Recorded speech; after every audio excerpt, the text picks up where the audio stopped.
months can feel like a lifetime or go by in the blink of an eye. And for Michael, it probably felt like an eternity of his wife's persistent nagging before he finally agreed to go see a doctor. The sight of his birthmark, with its peeling, crusty, scab-like texture, made her stomach churn. One visit to his general practitioner thrust Michael into a whirlwind of doctor's visits and tests. The sting of the needle drawing blood, the murmur of those concerned with his condition, all blend into a blur of anxiety and dread. Today, I'm going to give you more information on why it's important to wear sunscreen. Growing up, I don't remember ever applying sunscreen. And it wasn't until my brother Michael was diagnosed with skin cancer, and according to the American Cancer Society, the most commonly diagnosed cancer in the United States, that I started taking it more seriously. In preparation for this speech, I used current peer-reviewed scholarly articles that gave me a better understanding of why it's important. And I will be talking about sunscreen's effectiveness, skin aging, and skin cancer.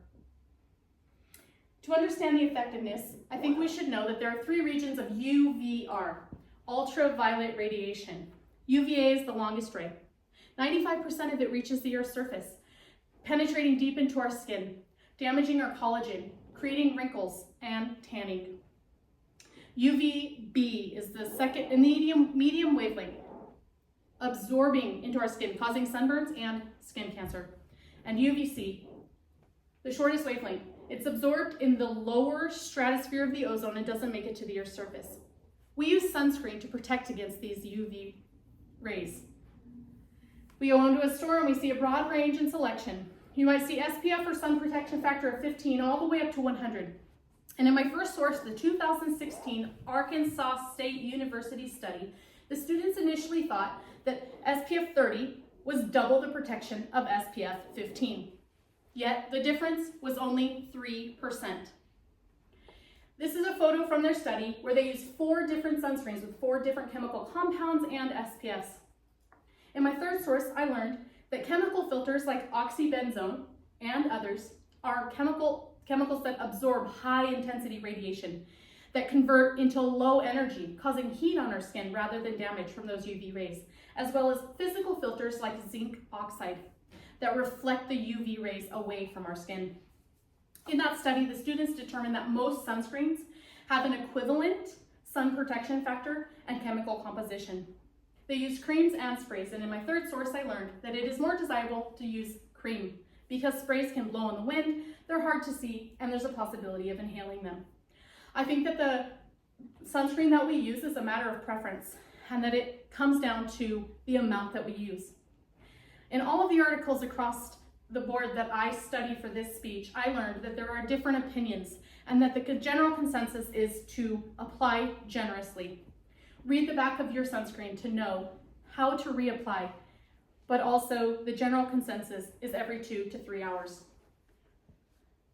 My third source did a study that showed that sunscreen is effective immediately. However, there was no water involved.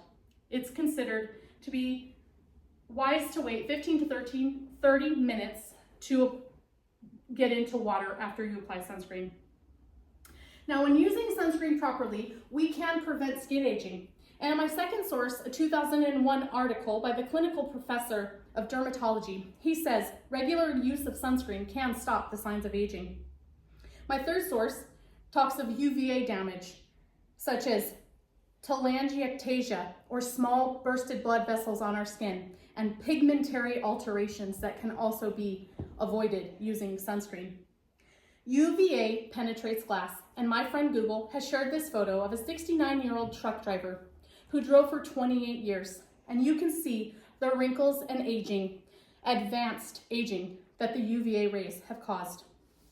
Not only sunscreen can help us to avoid the damages to our skin, we can avoid ultraviolet radiation altogether using clothing, wide-rimmed hats, UV-protected sunglasses, tightly woven dark clothes. In my source 3, I learned that wet or stretched out UPF protection or ultraviolet protection factor in our clothing does not work as effectively. All of these things and more can protect us from skin aging and also skin cancer. My first source says that 3.5 million people are diagnosed yearly with skin cancer, 73,000 of those cases being melanoma, which is what my brother was diagnosed with. My third source, the 2020 article written by the Board of Doctors, says sunscreen has been shown to reduce incidences of melanoma and non-melanoma. My brother, like many of us, went to the beach to have fun with his family.